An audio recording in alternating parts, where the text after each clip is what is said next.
अपना टॉपिक चल रहा था परमाणु संरचना। और परमाणु संरचना में क्वांटम संख्याओं के बारे में सबसे पहले यहाँ पर अपन ने पढ़ा था। क्वांटम संख्याएं चार प्रकार की होती है। उन क्वांटम संख्याओं को कैसे प्रदर्शित करते हैं, उनके खोजकर्ता कौन है, उन सब के बारे में पढ़ लिया था। कल लास्ट पढ़ा था चुंबकीय क्वांटम संख्या और चक्रण क्वांटम संख्या के बारे में। तो चुंबकीय क्वांटम संख्या जो थी उसे स्मॉल m से प्रदर्शित करते हैं और उसमें जिनके खोजकर्ता थे वो थे जेमान। चुंबकीय क्वांटम संख्या L के जितने मान होंगे उसके लिए चुंबकीय क्वांटम संख्या यदि आपको पता करनी है कितने मान होंगे तो उसके लिए निकालते हैं 2L + 1 से। L मतलब क्या होगा, दिगंशी क्वांटम संख्या, और यहाँ पर M मतलब क्या हो जाएगा, चुंबकीय क्वांटम संख्या। L का मतलब होता था उपकोष और M का मतलब हो जाएगा कक्षक। यानी उपकोष में कितने कक्षक होंगे अगर ये पता करना है तो आप इस सूत्र के द्वारा पता कर सकते हैं। और -L से लेकर +L तक चुंबकीय क्वांटम संख्याओं के मान संभव होते हैं। यहां तक इनके बारे में पढ़ लिया था। चक्रण क्वांटम संख्या के बारे में पढ़ लिया था। उनके बाद में कक्षकों के बारे में पढ़ा था। कक्षक क्या होते हैं, वही क्षेत्र जहां नाभिक के चारों ओर के वे क्षेत्र जहां पर इलेक्ट्रॉन के पाए जाने की संभावना सबसे ज्यादा होगी उन्हें बोला जाता है कक्षक। उसके साथ ही पढ़ा था नोड, जहां पर इलेक्ट्रॉनों के पाए जाने की संभावना 0 होती है। नाभिक के चारों ओर के क्षेत्र, सतह हो तो नोडल सतह, तल हो तो नोडल तल, बिंदु हो तो नोडल बिंदु, और इनके बारे में सब पढ़ लिया था।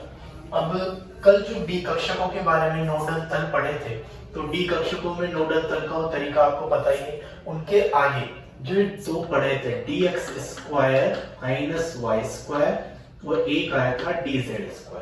यहाँ पर पढ़ा था कि इनमें नोडल तल अनुपस्थित होते हैं।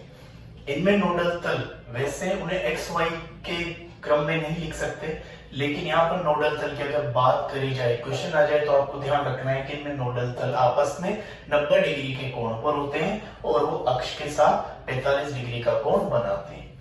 इन दोनों कक्षकों को कौन से कक्षक के नाम से जाना जाता था, अक्षीय कक्षकों के नाम से। अक्षीय डी कक्षक होते हैं। और अक्षीय डी कक्षक जो होते हैं ये कितने प्रकार के होते हैं, 2, और इनको बोला जाता है EG। जो 3 प्रकार के होंगे उन्हें बोला जाता है T2G। तो इनमें नोडल तल जो होते हैं, इनमें नोडल तल उनकी संख्या कितनी होती है, 0। तो आपको ये भी ध्यान रखना है कि जो EG कक्षक होते हैं इनमें नोडल तल कितने होते हैं, 0। और इसके बारे में क्वेश्चन आ जाए तो आपको ध्यान रखना है, वैसे तो नोडल तल इसमें भी 0 होगा, उन्हें XY के क्रम में नहीं लिख सकते, XY तल के XYZ के फॉर्म में। लेकिन अगर पूछ लिया जाए कि नोडल तल के बीच में कोण कितना होता है तो आपको ध्यान रखना पड़ेगा वो 90 डिग्री। तो आपको यहाँ से कल बताना रह गया था कि EG कक्षक जो होते हैं उनमें नोडल तल की संख्या कितनी होती है, 0। उसके बाद आगे परमाणु संरचना में जब बढ़ते हैं तो अपने पास एक सिद्धांत आता है ऑफ-बो सिद्धांत। ऑफ-बो सिद्धांत जो होगा, इस सिद्धांत में अपने को किसी भी तत्व का इलेक्ट्रॉनिक विन्यास किस प्रकार से लिखा जाए उसके बारे में अपने को जानकारी प्राप्त होती है। तो ऑफ-बो सिद्धांत में इलेक्ट्रॉनिक विन्यास के बारे में जानकारी प्राप्त होती है, तत्वों का इलेक्ट्रॉनिक विन्यास किस प्रकार से लिखना है। और इस सिद्धांत के अंतर्गत 3 नियमों के बारे में अध्ययन किया जाता है। पहला आता है N+L नियम, दूसरा आता है हुंड की अधिकतम बहुलकता का नियम, और तीसरा आता है पाउली का अपवर्जन का नियम। तो इन नियमों के बारे में छोटे-मोटे से क्वेश्चन आ जाते हैं, तो आपको इन नियमों को बस नॉर्मली छोटा सा ध्यान रखना है जो बता दिया जाए, और इसमें कुछ ज्यादा पढ़ने की आवश्यकता नहीं है।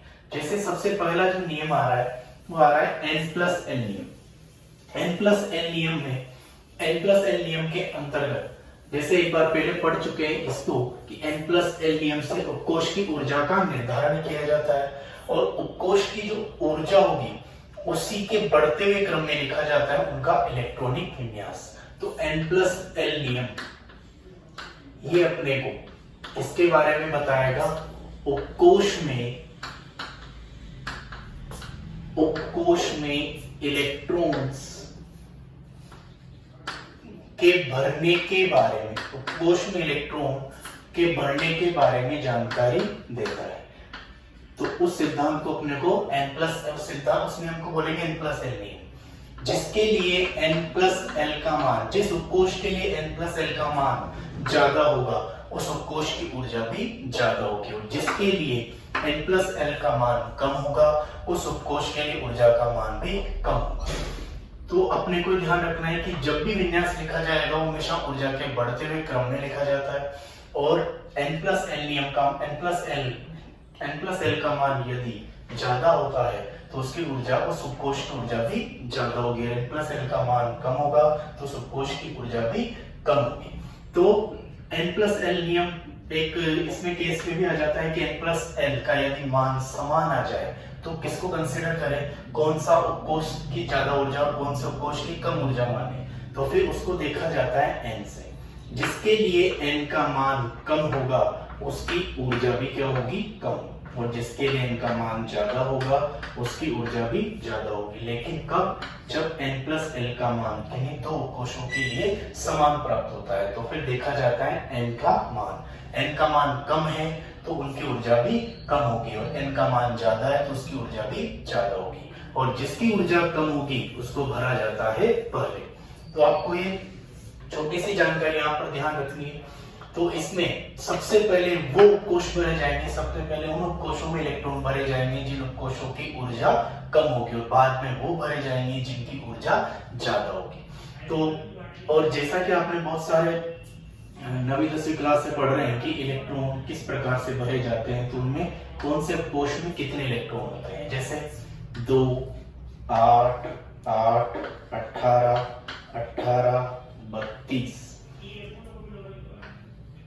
और 32, इस तरह से ये इलेक्ट्रॉन भरे जाते हैं। अब 2 इलेक्ट्रॉन हैं, 2 इलेक्ट्रॉन जो भरे जाएंगे वो कौन सा उपकोष होगा, s, और वो भी कौन सा, नंबर 1, और s में भरे जाएंगे, और इसके लिए क्या आएगा, नंबर 1। तो ये कौन सा आवर्त होता है, पहला आवर्त, और इस आवर्त को किस नाम से जाना जाता है, लघु आवर्त के नाम से। 8 इलेक्ट्रॉन यदि है तो फिर उसके अंतर्गत आएंगे s और p, और ये दूसरे आवर्त में आएंगे, ये कौन सा आवर्त होगा, दूसरा। इस आवर्त को बोला जाता है, इसको बोला जाएगा अति लघु आवर्त, और इसमें भी 8 इलेक्ट्रॉन है तो s भरेगा, p भरेगा।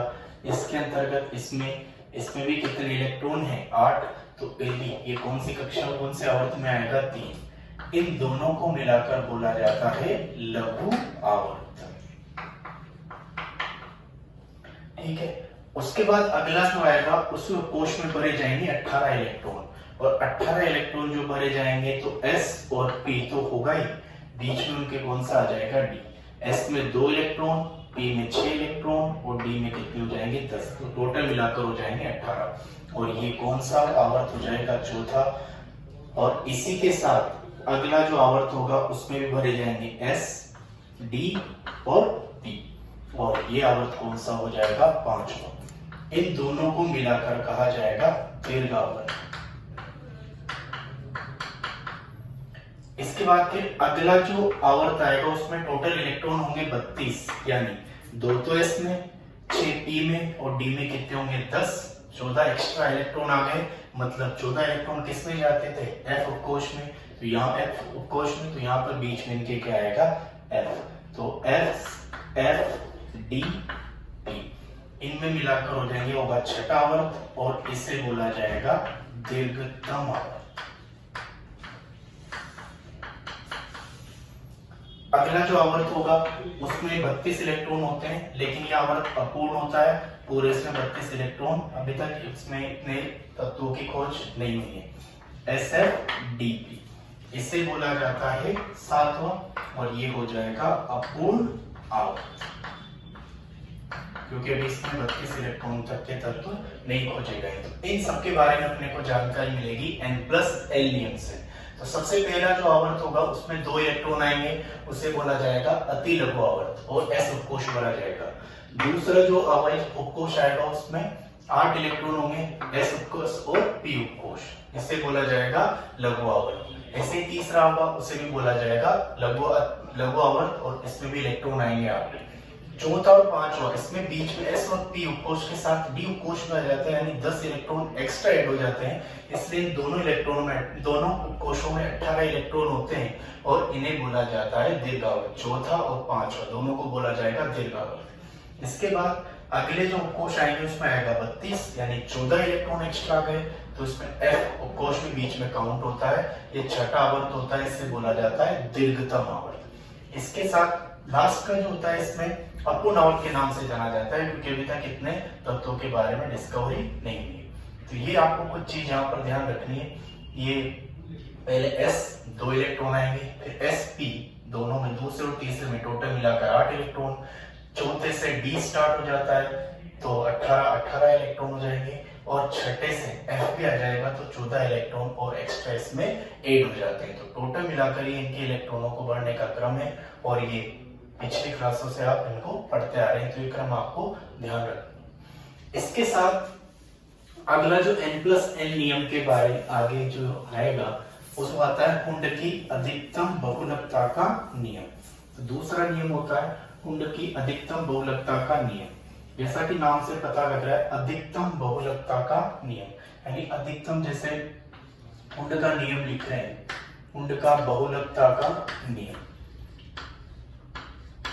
कुंड का जो बहुलकता का नियम था, इस नियम के अंतर्गत उपकोष में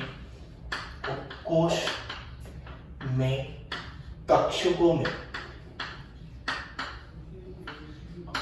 इलेक्ट्रॉन किस प्रकार भरे जाए,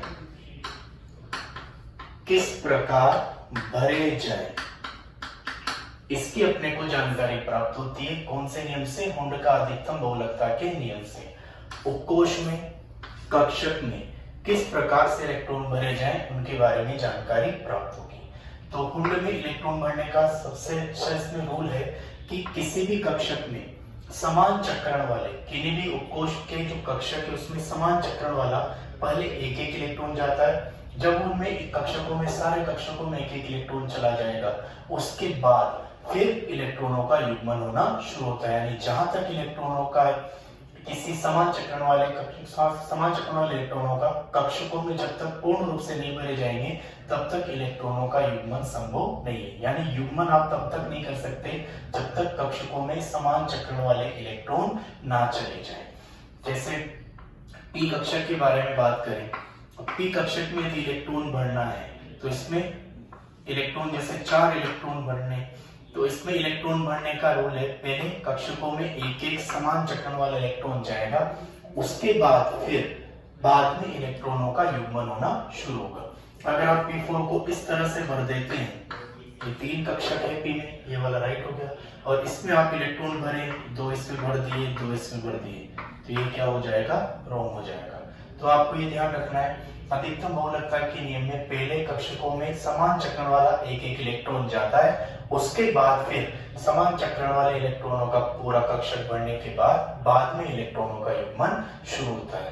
तो ये कुंड की अधिकतम बहुलकता का नियम है। अब इसकी कुंड का अधिकतम बहुलकता का नियम, सर्वप्रथम इसकी आवश्यकता कब से महसूस हुई? जैसे हाइड्रोजन, इसका विन्यास 1s2, हाइड्रोजन 1s1, तो इसमें कितना इलेक्ट्रॉन गया? 1। इसके बाद आया हीलियम, हीलियम का विन्यास 1s2, इसमें कितने इलेक्ट्रॉन होंगे? तो अब इसमें तो आगे कोई कक्षक है ही नहीं, इसलिए दोनों इलेक्ट्रॉन इसी में आएंगे। इसके बाद आएगा लिथियम, लिथियम में 1s2 2s1, ये 2 इलेक्ट्रॉन भर दिए, और इसमें 2s में 1 इलेक्ट्रॉन आ गया। फिर आ गया beryllium, beryllium 1s2 2s2, 1s2 में 2 इलेक्ट्रॉन और 2s2 में भी इसमें एक ही कक्षक होता है, तो दोनों इलेक्ट्रॉन। फिर इसके बाद है बोरोन, अब यहाँ से पी कक्षक बनना शुरू होगा, 1s2 2s2 2p1, तो 1s2 2s2 तो ऐसे बढ़ जाएगा, और 2p, p में कितने इलेक्ट्रॉन होंगे? तो 1 इलेक्ट्रॉन, तो 1 इलेक्ट्रॉन बढ़ गया। अब जो यहाँ से कुंड के अधिकतम बहुलकता के नियम की शुरुआत होगी, कार्बन, कार्बन का विन्यास 1s2 2s2 2p2, p में कितने इलेक्ट्रॉन है? तो अब p में कितने इलेक्ट्रॉन भरने हैं? 2, यदि हुंड का अधिकतम बहुलकता का नियम ना हो तो इसको ऐसे और इसको ऐसे भरा जा सकता है। लेकिन हुंड ने बताया कि कक्षकों में पहले समान चक्रण वाला एक एक इलेक्ट्रॉन जाएगा, उसके बाद ही इलेक्ट्रॉनों का युग्मन होना शुरू होगा। तो यहाँ पर दो इलेक्ट्रॉन फिल करने, कक्षक कितने, 3, तो पहले एक एक इलेक्ट्रॉन जाएगा, उसके बाद ही होगा इलेक्ट्रॉनों का युग्मन। तो 2 इलेक्ट्रॉन भरने, एक इसमें आ गया और एक इसमें आ गया। तो यहां से हुंड के अधिकतम बहुलकता का नियम लागू होता है। तो सर्वप्रथम हुंड के अधिकतम बहुलकता के नियम की शुरुआत के लिए कौन से तत्व से होती है, कार्बन से। तो आपको ध्यान रखना है। इसके बाद जैसे नाइट्रोजन 7 नंबर पे विन्यास लिखेंगे 1s2 2s2 2p3। P में कितने इलेक्ट्रॉन भरने हैं, 3। तो 3 इलेक्ट्रॉन भरने का तरीका, पहले एक एक इलेक्ट्रॉन सभी कक्षकों में जाएगा। ऐसे यदि अगला 2p4 भरना है तो 4 इलेक्ट्रॉनों को भरने का तरीका ये हो जाएगा, पहले एक एक इलेक्ट्रॉन जाएगा, उसके बाद ही नेक्स्ट इलेक्ट्रॉन का युग्मन होना शुरू होगा, उससे पहले इलेक्ट्रॉनों का युग्मन नहीं हो सकता। ये था हुंड का बहुलकता का नियम। यानी पहले जितने भी उपकोष के जितने भी कक्षक होंगे उनमें सब में एक एक इलेक्ट्रॉन जाएगा समान चक्रण वाला, और उसके बाद ही उनका युग्मन शुरू होगा। ये था हुंड का अधिकतम बहुलकता का नियम। इसके बाद यदि थर्ड रूल स्टार्ट करें, तो थर्ड रूल जो था वो था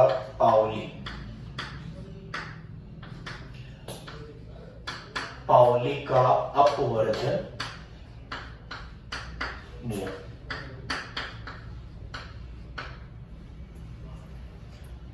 इस नियम के अंतर्गत ये बताया गया कि चारों क्वांटम संख्याओं के मान किन्हीं 2 इलेक्ट्रॉनों के लिए समान नहीं हो सकते। चारों क्वांटम संख्याओं में से 3 क्वांटम संख्याओं n, l, n और चौथी जो आएगी s, 3 के मान तो समान हो सकते हैं, लेकिन चक्रण क्वांटम संख्या का मान किन्हीं 2 इलेक्ट्रॉनों के लिए समान नहीं हो सकता।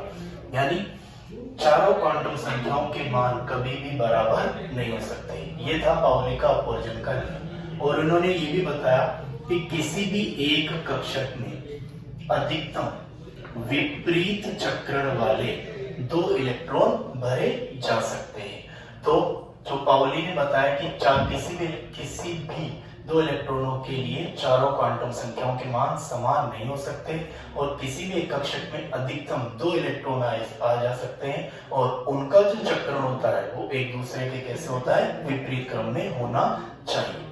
तो इलेक्ट्रॉनिक विन्यास लिखते समय अपने को इनका ध्यान रखना पड़ता है कि किस तरह से इनमें इलेक्ट्रॉन भरते हैं, किस तरह से इनमें इलेक्ट्रॉनों का युग्मन होता है। हुंड का अधिकतम बहुलकता का नियम, पाउली का नियम, किसी भी कक्षक में अधिकतम 2 इलेक्ट्रॉन हो सकते हैं, लेकिन कौन से क्रम में उपस्थित होने चाहिए, वो विपरीत क्रम में। तो ये जो सब थे ये अंतर्गत आते थे ऑफबो के सिद्धांत के।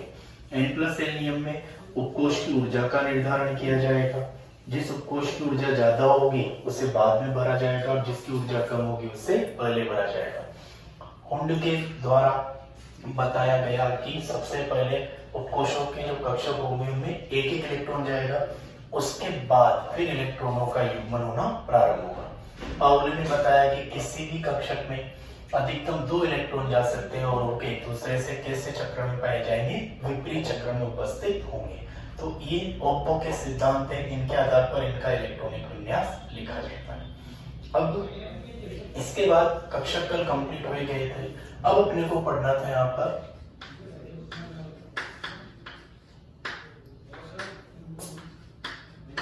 परमाणु से संबंधित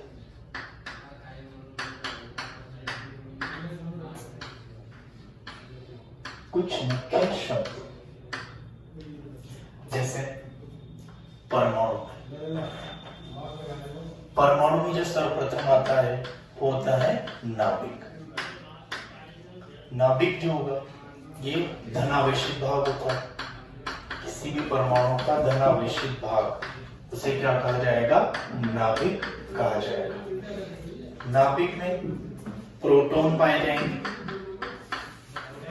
नाभिक में न्यूट्रॉन पाए जाएंगे, और इन दोनों को इन दोनों को सम्मिलित रूप से बोला जाता है न्यूक्लियन, यानी प्रोटॉन और न्यूट्रॉन दोनों को मिलाकर बोला जाता है न्यूक्लियन।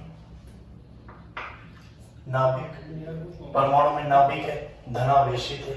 इस नाभिक के बारे में सर्वप्रथम बताया गया था। इस नाभिक के लिए सर्वप्रथम किसने बताया था? रदरफोर्ड ने। और नाभिक के लिए जो प्रयोग किया गया था, जिससे नाभिक के बारे में पता लगा, वो था अल्फा प्रकीर्णन प्रयोग। रदरफोर्ड ने अल्फा प्रकीर्णन प्रयोग के द्वारा ये पता लगाया कि किसी भी परमाणु में केंद्र में एक धनावेशित भाग उपस्थित होता है, बाद में उसका नाम दिया गया नाभिक। नाभिक का जो आकार होता है, नाभिक का आकार होता है 10⁻⁻15 मीटर की कोटि का। या आप इसे आप फर्मी के नाम से भी जानते हैं। इसका होता है फर्मी के नाम से भी आप जानते हैं। तो नाभिक का जो आकार होगा ये 10⁻⁻15 मीटर की कोटि का होता है। अगर परमाणु की बात करें तो परमाणु का जो आकार होता है, परमाणु का आकार इसके कंपैरिजन में होता है 10⁻⁻10 मीटर, या आप इसे बोल सकते हो 1 एंगस्ट्रॉम के लगभग, और इसे आप बोल सकते हो फर्मी। तो नाभिक का आकार और परमाणु का आकार, इन दोनों का कंपैरिजन ऐसे कर सकते हैं जैसे एक फुटबॉल का मैदान है और इसके बिल्कुल जस्ट सेंटर में एक फुटबॉल रखा हुआ है, तो वो फुटबॉल तो क्या हो जाएगा? नाभिक। और परमाणु का पूरा जो हो जाएगा फुटबॉल का ग्राउंड, वो क्या हो जाएगा? परमाणु का आकार इस तरह का होगा। बीच में क्या पाया जाता है? उसके जो सेंटर में फुटबॉल रखते हैं उसके जैसा क्या उपस्थित होगा? वो नाभिक। तो इतना डिफरेंस होता है इनमें, इन दोनों में डिफरेंस होता है 10⁵ मीटर, यानी 1,00,000 मीटर की कोटि का इनमें दोनों में डिफरेंस पाया जाता है। फुटबॉल के मैदान में बीच में सेंटर में रखा हुआ फुटबॉल वो तो होगा नाभिक, और पूरा मैदान का जो एरिया हो जाएगा वो हो जाएगा परमाणु। इसके साथ नाभिक के बारे में कुछ और, जैसे नाभिक का जो घनत्व होगा, नाभिक का जो घनत्व की कोटि होती है, नाभिक के घनत्व की कोटि, तो नाभिक के जो घनत्व की कोटि होती है ये होती है 10⁻17 किलोग्राम प्रति मीटर क्यूब। या आप इसे मीटर क्यूब को सेंटीमीटर क्यूब में भी चेंज कर सकते हैं। 1 मीटर बराबर होगा 100 सेंटीमीटर, तो इसका यदि क्यूब होगा तो इसका भी करना पड़ेगा क्यूब। 100 को लिख सकते हैं 10⁻2 और ये क्यूब, और इधर क्या होगा? Centimetre cube. टोटल मिलाकर हो गया 10⁻6, तो 10⁻17 बटा 10⁻6, तो टोटल होगा 10⁻11 किलोग्राम प्रति सीसी। इस तरह से आप इसे लिख सकते हैं कि घनत्व की कोटि 10⁻17 किलोग्राम प्रति मीटर क्यूब या फिर 10⁻11 किलोग्राम प्रति सीसी या सेंटीमीटर क्यूब होती है। तो नाभिक के बारे में आपको ध्यान रखना है, नाभिक कौन सा भाग होता है? धनावेशित क्या पाए जाते हैं इनमें? प्रोटॉन न्यूट्रॉन दोनों को मिलाकर सम्मिलित रूप से बोला जाता है न्यूक्लियन। खोज किसके द्वारा की गई? रदरफोर्ड अल्फा प्रकीर्णन प्रयोग द्वारा। नाभिक का आकार होगा 10⁻⁻15 मीटर, परमाणु के कंपेरिजन परमाणु का आकार होगा 10⁻⁻10। नाभिक का जो घनत्व की कोटि होगी वो ये होगी। आप बस इसे ध्यान रख सकते हैं, कभी कभी पूछ लिया जाए तो आप उसके लिए तैयार हैं। इसके बाद जो दूसरा आएगा इसमें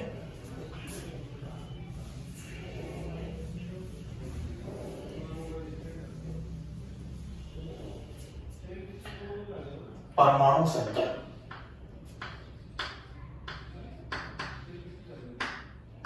परमाणु क्रमांक बोल सकते हैं, परमाणु संख्या बोल सकते हैं, और इसको लिखते हैं जेड से।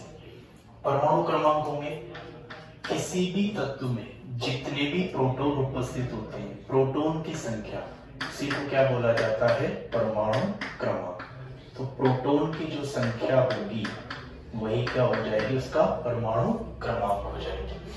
और परमाणु क्रमांक के बाद जैसे अगला पढ़े परमाणु भार, आप इसको ले लो द्रव्यमान संख्या।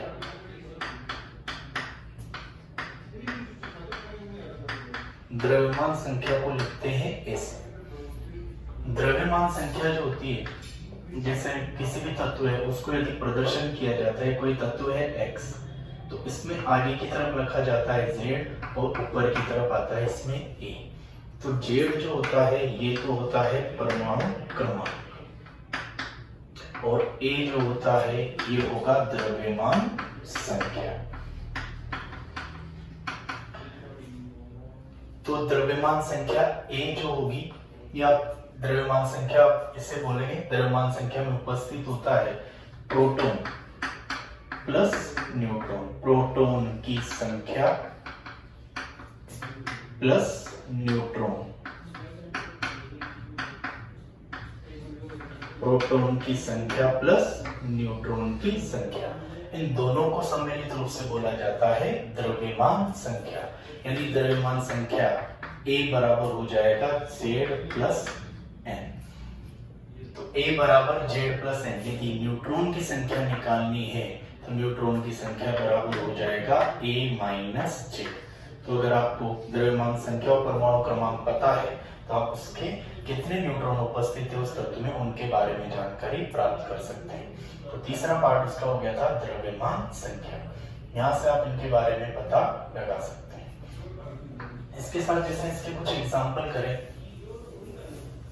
कोई तत्व लेते हैं उसको किस प्रकार से प्रदर्शित कर रहे हैं, उसके साथ यदि उसका कोई एग्जाम्पल लें तो उसके कितने न्यूट्रॉन उपस्थित होंगे उनके बारे में आप पता कर सकते हैं। जैसे एग्जाम्पल के लिए क्लोरीन लिया, Cl35 ये लिया। अब इसमें यदि आपको Z यानी प्रोटॉन की संख्या निकालनी है, Z का मतलब प्रोटॉन की संख्या निकालनी है, तो Z की जगह पर कितना आ रहा है, तत्व का प्रदर्शन ये है, तो Z की जगह पर कितना आ रहा है 17, यानी प्रोटॉन की संख्या तो कितनी हो गई 17। इसके साथ यदि आपको इसमें द्रव्यमान संख्या A, तो द्रव्यमान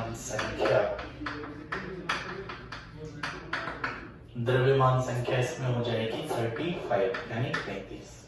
और यदि आपको न्यूट्रॉन की संख्या पता करना है तो A में से Z को माइनस कर देंगे, A बराबर हो जाएगा 35 और Z बराबर हो जाएगा 17।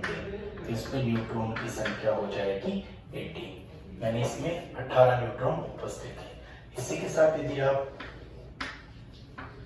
इसमें न्यूट्रॉन प्रोटॉन की संख्या निकालना चाहें, प्रोटॉन बराबर कितना हो जाएगा इसमें 98 यानी Z, और A का अगर मान निकालना है तो वो हो जाएगा 236, और न्यूट्रॉन की संख्या निकालनी है तो उसके लिए सूत्र का मिलेंगे A माइनस Z। A की जगह आ जाएगा 236 और Z की जगह आ जाएगा 98, तो ये हो जाएगा 138, यानी इसमें न्यूट्रॉन की संख्या हो जाएगी 138।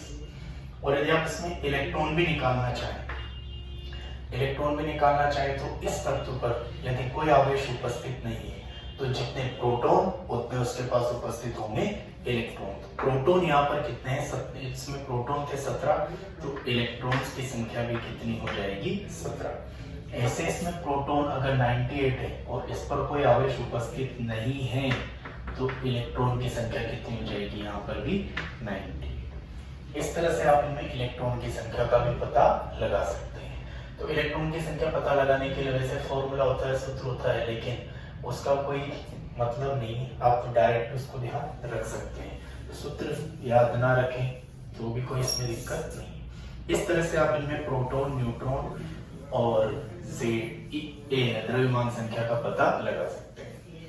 अब यदि इलेक्ट्रॉन्स की संख्या का आपको पता करना है तो उसके लिए सूत्र होता है इलेक्ट्रॉन्स की संख्या बराबर प्रोटॉन माइनस आवेश।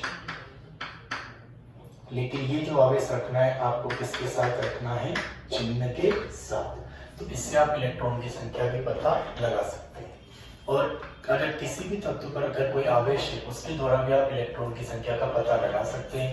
किसी भी तत्व पर यदि माइनस आ रहा है तो माइनस का मतलब होता है ग्रहण किए हुए, ग्रहण करना, यानी इसमें इलेक्ट्रॉन लिए हुए।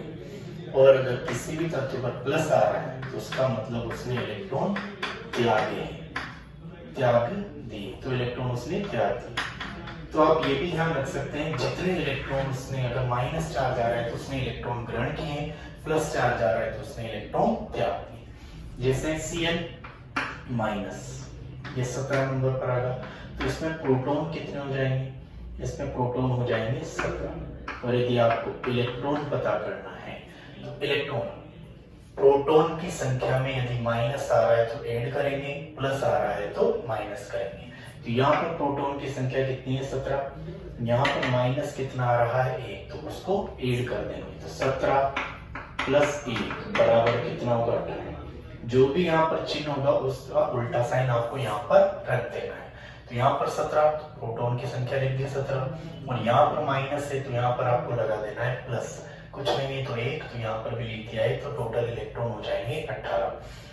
और इसका इस तरह से भी आप कर सकते हैं -1, यानी एक इलेक्ट्रॉन इसने ग्रहण कर लिया, तो एक इलेक्ट्रॉन ग्रहण कर लिया तो प्रोटॉन तो कितने थे 17, और एक ग्रहण कर लिया तो एक बढ़ने का कितना हो जाएगा ये 18। इस तरह से आप उनके ऊपर कितना आवेश उपस्थित है इससे भी आप उसमें इलेक्ट्रॉन पता कर सकते हैं। जैसे आपको H2O में इलेक्ट्रॉन पता करने हैं, तो अगर कोई परमाणु उदासीन है, अगर कोई परमाणु उदासीन है तो उसका मतलब होगा उसमें प्रोटॉन की संख्या इलेक्ट्रॉन की संख्या के बराबर है। यदि कोई परमाणु धनावेशित है, परमाणु पर धनावेश उपस्थित है, तो उसका मतलब प्रोटॉन की संख्या ज्यादा होगी इलेक्ट्रॉन की संख्या से। और यदि कोई परमाणु पर ऋणावेश उपस्थित है तो इलेक्ट्रॉन की संख्या ज्यादा होगी प्रोटॉन की संख्या से। तो आप इनके बारे में पता कर सकते हैं कोई परमाणु किस प्रकार का है। जैसे कोई अणु, ये अणु की बात करें H2, अब ये जो है उदासीन है, यानी जितने प्रोटॉन होंगे उतने क्या होंगे इसमें इलेक्ट्रॉन होंगे। तो यहाँ पर प्रोटॉन पता करें, एक तत्व तो है हाइड्रोजन और एक है ऑक्सीजन। हाइड्रोजन 1 नंबर पर आता है तो कितने प्रोटॉन होंगे 1, 2 हाइड्रोजन है तो कितने प्रोटॉन हो जाएंगे 2। ऑक्सीजन 8 नंबर पर आएगा तो इसमें प्रोटॉन कितने हो जाएंगे 8, तो टोटल मिलाकर जो इसमें प्रोटॉन है, प्रोटॉन की संख्या हो जाएगी 10। और यदि आपको इलेक्ट्रॉन पता करने हैं तो ये चेक करो कि ये उदासीन है, धनावेशित या ऋणावेशित है। उदासीन है, कोई चार्ज नहीं दिख रहा है, तो इसका मतलब जितने प्रोटॉन उतने इलेक्ट्रॉन, यानी इलेक्ट्रॉन की संख्या कितनी हो जाएगी 10। और यदि आप इस ऋणावेशित परमाणु के, ऋणावेशित कोई भी आपको जो आयंस दे रखे हैं ऋणावेशित, उनमें अगर आपको इलेक्ट्रॉन पता करने हैं तो आवेश आ गया, यानी प्रोटॉन और इलेक्ट्रॉन बराबर नहीं होंगे। तो यहाँ पर आपको देखना है नाइट्रोजन कितने नंबर पर आएगा 7, तो प्रोटॉन हो जाएंगे 7। फिर आ रहा है ऑक्सीजन कितने नंबर पर आएगा 8, यानी प्रोटॉन कितने होंगे 8, एक ऑक्सीजन में 8, तो 2 ऑक्सीजन में कितने होंगे 16। तो टोटल मिलाकर इसमें प्रोटॉन हो जाएंगे 23। अब आप उसमें इलेक्ट्रॉन यदि पता करने हैं तो माइनस यहाँ है तो उसका उल्टा करके लिख देंगे, या फिर आप माइनस का मतलब ग्रहण करना, पहले जितने प्रोटॉन है उतनी संख्या लिखो, और यहाँ पर जो चिन्ह है उसका उल्टा चिन्ह यहाँ पर लगा, तो इसमें इलेक्ट्रॉन की संख्या कितनी हो जाएगी 24। इस तरह से आप किसी भी आयंस में, किसी भी धनावेश में, किसी भी उदासीन परमाणु में आप इलेक्ट्रॉन की संख्या पता कर सकते हैं। परमाणु यदि उदासीन है तो आप में प्रोटॉन इलेक्ट्रॉन बराबर होंगे, धनावेशित है तो प्रोटॉन की संख्या ज्यादा होगी, और ऋणावेशित है तो इलेक्ट्रॉन की संख्या हो जाएगी ज्यादा। इस तरह से आप इलेक्ट्रॉन्स की संख्या का पता लगा सकते हैं, और आप अगर चाहें तो फॉर्मूला भी यूज में ले सकते हैं। जैसे ये फॉर्मूला लगा, इलेक्ट्रॉन की संख्या निकालनी है, प्रोटॉन कितने थे अपने पास इसमें 10, और यहाँ पर कोई आवेश नहीं तो 10 के 10 रह जाएंगी। यहाँ पर आप देख सकते हैं प्रोटॉन, इलेक्ट्रॉन निकालने हैं तो प्रोटॉन की संख्या लिखी, और यहाँ पर जो आवेश था माइनस और माइनस और माइनस हो जाएगा प्लस, तो टोटल मिलाकर आंसर सेम ही आना है। तो आपको ये ध्यान रखना है कि इलेक्ट्रॉन निकालने के लिए जो माइनस आ रहा है उसको प्रोटॉन की संख्या में ऐड करेंगे तो अपने पास आ जाएगी इलेक्ट्रॉन की संख्या, और यदि प्लस आ रहा है तो माइनस कर देंगे तो आ जाएगी इलेक्ट्रॉन्स की संख्या। इसके साथ जो कुछ यहाँ पर अब इम्पोर्टेंट रहेगा उसमें आएगा समस्थानिक।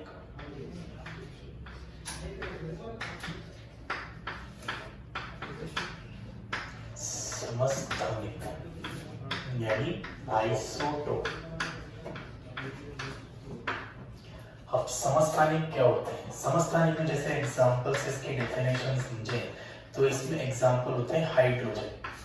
हाइड्रोजन के 3 समस्थानिक होते हैं, प्रोटियम, ड्यूटेरियम और ट्रिटियम। तो सबसे पहले आ गया जैसे प्रोटियम। प्रोटियम को किस प्रकार से लिखा जाएगा? 1H1। इसके बाद आ गया ड्यूटेरियम। ड्यूटेरियम को लिखा जाएगा 1H2 या आप इसे लिख सकते हैं 1D2। इसके बाद आ गया ट्रिटियम। ट्रिटियम को आप लिख सकते हैं 1H3 या आप इसे लिख सकते हैं 1T3। ये हाइड्रोजन के समस्थानिक होते हैं। अब इसमें आपको कुछ कॉमन लग रहा होगा, एक ही तत्व एक ही है, उसी के ही अलग अलग रूप बने हुए हैं, जिनमें आपको दिख रहा होगा कि जेड का नंबर सब जगह समान आ रहा है, लेकिन द्रव्यमान संख्या का सब जगह चेंजेस आ रहा है। तो आप ये परिभाषा दे सकते हैं, एक ही तत्व के भिन्न भिन्न रूप जिनमें परमाणु क्रमांक यानी जेड तो होता है समान और द्रव्यमान संख्या वो होती है परिवर्तित, भिन्न भिन्न, उसी को बोला जाता है समस्थानिक। यानी एक ही तत्व होंगे, उसी के अलग अलग रूप हैं जिनमें जेड का मान तो आएगा समान, परंतु उसमें द्रव्यमान संख्या ये किस प्रकार से होगी? भिन्न भिन्न पाई जाएगी। इसी को क्या बोला जाता है? समस्थानिक बोला जा सकता है। अब जेड का मान जो आएगा, जेड का मतलब क्या हो गया? प्रोटॉन। तो इसमें आप बोल सकते हो कि प्रोटॉन का मान तो कैसा आएगा? समान। और द्रव्यमान संख्या भिन्न भिन्न होगी, तो इसमें न्यूट्रॉन की संख्या भी किस प्रकार से पाई जाएगी? भिन्न। तो आप ये भी इसकी परिभाषा देख सकते हैं, न्यूट्रॉन यदि भिन्न भिन्न पाए जा रहे हैं तो फिर वो कौन सा हो जाएगा? समस्थानिक। और प्रोटॉन यानी जेड का मान हमेशा क्या होगा? समान। अब इनमें जो जेड, अगर आप समस्थानिकों में ये हाइड्रोजन के 3 समस्थानिक है, इनके यदि आप इसमें इलेक्ट्रॉन, प्रोटॉन, न्यूट्रॉन की संख्या निकालें तो आप खुद देख लेंगे कि इसमें किस प्रकार से चेंजेस आता है। तो आप देखिए, पहला समस्थानिक जो था 1H1, दूसरा आ गया 1H2, तीसरा आएगा 1H3। तो इसमें यदि आपको प्रोटॉन की संख्या निकालनी है तो इसमें आएगी 1, इसमें भी आएगी 1 और इसमें भी आएगी 1। और यदि आपको इलेक्ट्रॉन की संख्या निकालनी है तो इलेक्ट्रॉन कोई आवेश नहीं है, तो इलेक्ट्रॉन की संख्या भी 1, यहाँ भी 1 और यहाँ पर भी 1। और यदि आपको न्यूट्रॉन की संख्या निकालनी है, 1 - 1 0, 2 - 1 1, 3 - 1 बराबर आ गया 2। तो प्रोटॉन की संख्या तो सब में आ रही है समान, लेकिन न्यूट्रॉन की संख्या जो आ रही है सब में आ रही है भिन्न भिन्न। तो आप परिभाषा यहाँ से भी दे सकते हैं, जेड का मान तो समान होगा और द्रव्यमान संख्या भिन्न भिन्न हो, या प्रोटॉन का मान समान हो या न्यूट्रॉन के मान कैसा हो जाए? भिन्न भिन्न। तो उन्हें बोला जाता है समस्थानिक। अब समस्थानिक जो है, समस्थानिक कौन, इनके क्या क्या उपयोग होते हैं? कुछ समस्थानिक आपको ध्यान रखने के लिए, क्योंकि एक तो समस्थानिक में जैसे भारी पानी का सूत्र होता है D2O। D2O के निर्माण में किसका उपयोग किया जाता है? ड्यूटेरियम का उपयोग किया जाता है भारी पानी के निर्माण में। इसके साथ ही जैसे परमाणु भार के पैमाना, परमाणु भार पैमाना जो होता है उसमें किसका उपयोग किया जाता है? कार्बन 12 समस्थानिक का उपयोग किया जाता है। इसी के साथ ही जीवाश्मों की आयु का निर्धारण, जीवाश्म की आयु का निर्धारण, जीवाश्म की आयु का निर्धारण, इसके लिए काम में लिया जाता है कार्बन 14। साथ ही कैंसर के उपचार के लिए, कैंसर के उपचार में काम में लिया जाता है कोबाल्ट 60। और थायराइड से बीमारी का पता लगाने के लिए काम में लिया जाता है आयोडीन 131। D2 इसमें ड्यूटेरियम, भारी पानी में ड्यूटेरियम का उपयोग होगा। परमाणु भार पैमाना, इसके निर्धारण के लिए काम में लिया जाता है कार्बन 12। जीवाश्म की आयु का निर्धारण, इसमें ये काम में लिया जाता है कार्बन 14। कैंसर के उपचार के लिए काम में लिया जाता है कोबाल्ट 60। और थायराइड, इसकी ग्रंथि बीमारी का पता लगाने के लिए काम में लेते हैं समस्थानिक आयोडीन 131। तो ये आपको यहाँ पर कुछ MTR ही करना पड़ेगा, तो आप ये ध्यान रख लेना। इनमें MTR कभी कभी ऑब्जेक्टिव में इनमें से क्वेश्चंस आ जाते हैं, तो ये ध्यान रखें। अब समस्थानिक जब टॉपिक आया तो समस्थानिक से रिलेटेड कुछ क्वेश्चंस भी आ जाते हैं। कोई सा भी जैसे समस्थानिक आपको दिया है, उससे किसी तत्व का औसत परमाणु भार आपको ज्ञात करना है। जब समस्थानिकों के आपको परमाणु भार दिए हो, तो समस्थानिकों से औसत परमाणु भार ज्ञात करें।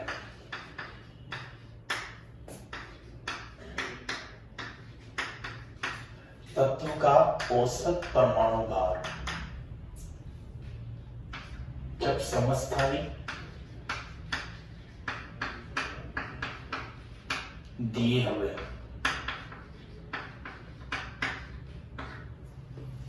तो इस तरह से आपको औसत परमाणु का भार पता करना है। उसके लिए जो फॉर्मूला काम आएगा, उसमें आपको काम में लेना है W बराबर W1x1 प्लस W2 x2 बटा 100। यहाँ पर W1 और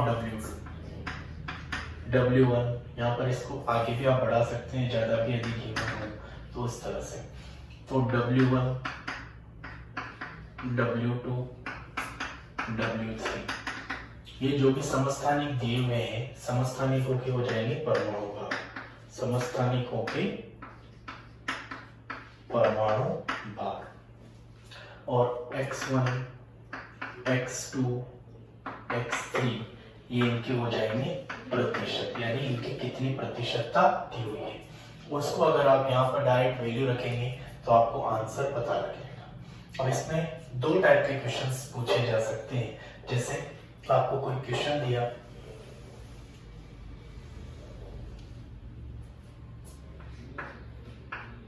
x ये दे दिया और एक दिया x 80, इनकी प्रतिशतता दी, ये हो गया 60% और ये आपको गिवन है 40%। तो आपको तत्वों का औसत परमाणु भार यहाँ पर पता करना है। तो W1 इनकी समस्थानिकों के परमाणु भार, x1 और x2 इनके हो जाएंगे प्रतिशतता। तो W1 अगर इसको माने, इसका परमाणु भार कम में और इसका परमाणु भार ज्यादा है, किसी को भी आप ले लें, तो W1 यदि इसको लिया तो इसकी प्रतिशतता कितनी है 60%। तो ये हो जाएगा 16 गुणा कितना हो जाएगा 60। फिर यहाँ पर आ गया प्लस W2 ये कितना होगा 80 और इसकी परसेंटेज हो जाएगी 40 डिवाइड बाय टोटल हो जाएगा 100। इसको यदि सोल्व करेंगे तो ये आएगा 960 प्लस 720 डिवाइड बाय 100। तो ये टोटल हो जाएगा 1680 डिवाइड बाय 100। तो इसका आंसर आ जाएगा 16.80। तो W की जो वैल्यू आएगी वो आ जाएगी 16.80। तो आप इस प्रकार से यदि आपको समस्थानिकों के परमाणु भार और उनकी प्रतिशतता दी है तो आप उस तत्व का औसत परमाणु भार पता कर सकते हैं। तो इस तत्व का जो भी एक्सेस का औसत परमाणु भार आएगा 16.8। तो इस सूत्र से आप पता कर सकते हैं। इसी में एक सूत्र, इसी सूत्र को एक दूसरे टाइप का क्वेश्चन भी पूछा जाता है। प्रतिशतता गिवन नहीं होती और उसमें W का मान गिवन होता है। तो इसके द्वारा भी आप, इस सूत्र के द्वारा उसका भी आप पता लगा सकते हैं कि कौन कितना प्रतिशत अवेलेबल है। तो जैसे उसके लिए अगर क्वेश्चन करें तो क्वेश्चन कोई आपको तत्व दिया x, आपको कोई तत्व दिया x, यदि उसका भार 90, आपको तत्व दिया उसका भार कितना है w 90, उसका जो समस्थानिक है उसका भार हो गया 92 और w2 उसका जो समस्थान वो जो था उसका भार हो जाएगा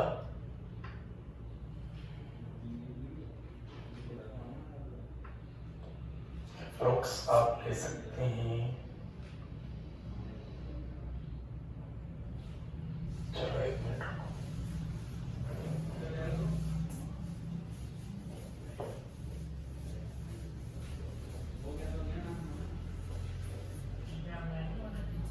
आपको यदि W गिवन है, W1 गिवन है और W2 गिवन है, तो आप उसके द्वारा उनकी प्रतिशतता x1 और x2 यहाँ पर पता कर सकते हैं। तो W जैसे आपको दे दिया 90 और ये आपको दे दिया 89 और ये आपको दे दिया 91, तो इनकी प्रतिशतता ज्ञात करें। x1 को यदि x माना तो ये कितना हो जाएगा 100 माइनस एक्स, टोटल परसेंटेज 100, ये x हो जाएगा तो ये कितना होगा 100 माइनस एक्स। इसके बाद आपको सूत्र में इसका मान रखना है, तो w बराबर होगा w1 x1 plus w2 x2 divide by 100। w जो आपको गिवन है वो होगा 90 बराबर w1 91 गुना x, W2 हो जाएगा W1 89 गुना x और ये होगा 91 गुना 100 माइनस x। तो 9 इसको सोल्व करेंगे तो 90 और डिवाइड में कितना आएगा 100। तो इसको सोल्व किया तो 89x प्लस 9100 माइनस 91x, इसको सोल्व करेंगे और डिवाइड में आएगा 100, ये हो जाएगा 9000, इधर आएगा 89x माइनस 91x प्लस 9100, 9100 को इधर लाएंगे तो 9000 माइनस 9100 बराबर होगा माइनस 2x, इधर आएगा 900 माइनस 100 और इधर आ गया माइनस 2x, तो x इज इक्वल टू कितना आ जाएगा 50, यानी x की प्रतिशतता कितनी है 50, तो दूसरे की प्रतिशतता भी कितनी हो जाएगी 100 माइनस 50, दूसरे की प्रतिशतता भी हो जाएगी 50।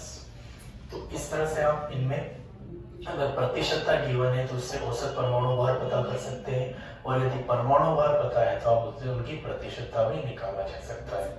इसमें से क्वेश्चन ऐसे भी दिया जा सकता है कि किसकी प्रतिशतता कितनी, जैसे मान लो यहाँ पर 25% और यहाँ पर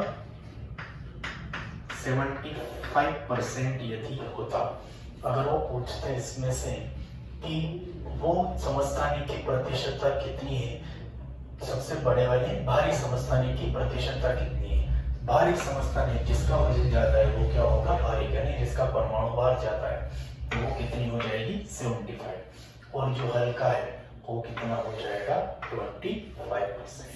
तो क्वेश्चंस की लैंग्वेज का आपको ध्यान रखना है कि किस प्रकार से इसे सोल्व करना है।